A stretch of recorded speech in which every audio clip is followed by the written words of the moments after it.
Ako si Lynn, OFW dito sa Hong Kong. So for today's video guys, ay tuturuan ko nga kayo kung ano nga ba yung ginawa ko at ginagawa ko kapag connecting flight ako pauwi doon sa province ko na Ilocos Norte guys. So kung sa ibang lugar naman kayo ay hindi ko alam kung paano yung ginagawa. Pero ito ay usual na talaga kapag umuwi ako sa Pilipinas. So first na gagawin ay magbubook nga kayo ng ticket. Ang amo ko nga ang nagbubook ng ticket sa akin. At ang sinasabi ko sa kanila, ang kuhanin nilang ticket ay connecting flight. So Hong Kong to Manila and then Manila to Lawag. So kapag nakabook ka na nga at papunta ka na nga sa airport ay ganito po ang mangyayari. First, pagdating mo po kung saang terminal ka po magche-check-in, kung anong airline ka ay magche-check-in ka na ng iyong baggage.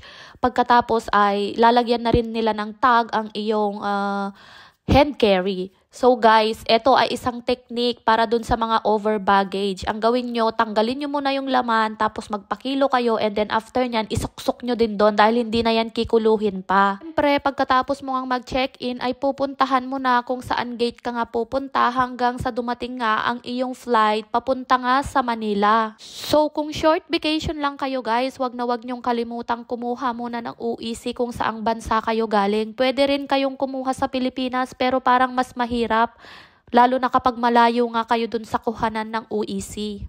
So nung nag-check-in nga ako ay over ng 2 kilos yung aking maleta at pinayagan naman ito at wala nga akong binayaran. Tapos yung namang hand carry ko ay sobrang dami kong naikarga kaya nga ginawan ko nga yung pinagbabawal na technique na tanggalin mo muna yung laman tsaka ka magpakilo.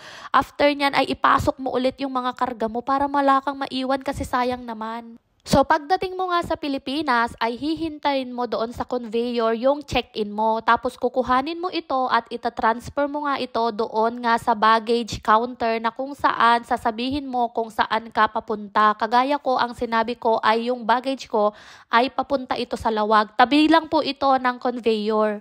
Tapos meron pong free shuttle bus para doon sa sasakyan mo papunta nga doon sa domestic flight mo. Dahil mahaba-haba pa nga yung oras ko ay nandito nga yung kapatid ko at pinuntahan niya nga ako at naghintay nga kami dito ng mga 6 hours para nga doon sa aking connecting flight papunta nga sa Lawag. So guys, kung mahaba-haba nga yung time nyo ay pwede kayong lumabas at gumala muna pero siguraduhin nyo lang na makakabalik kayo bago yung flight nyo sa connecting nyo.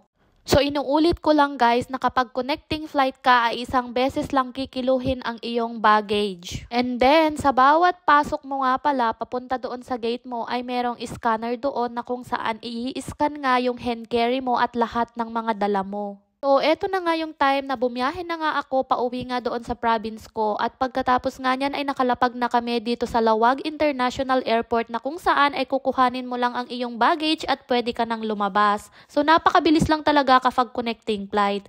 O siya, hanggang dito na lang muna. Follow my page for more.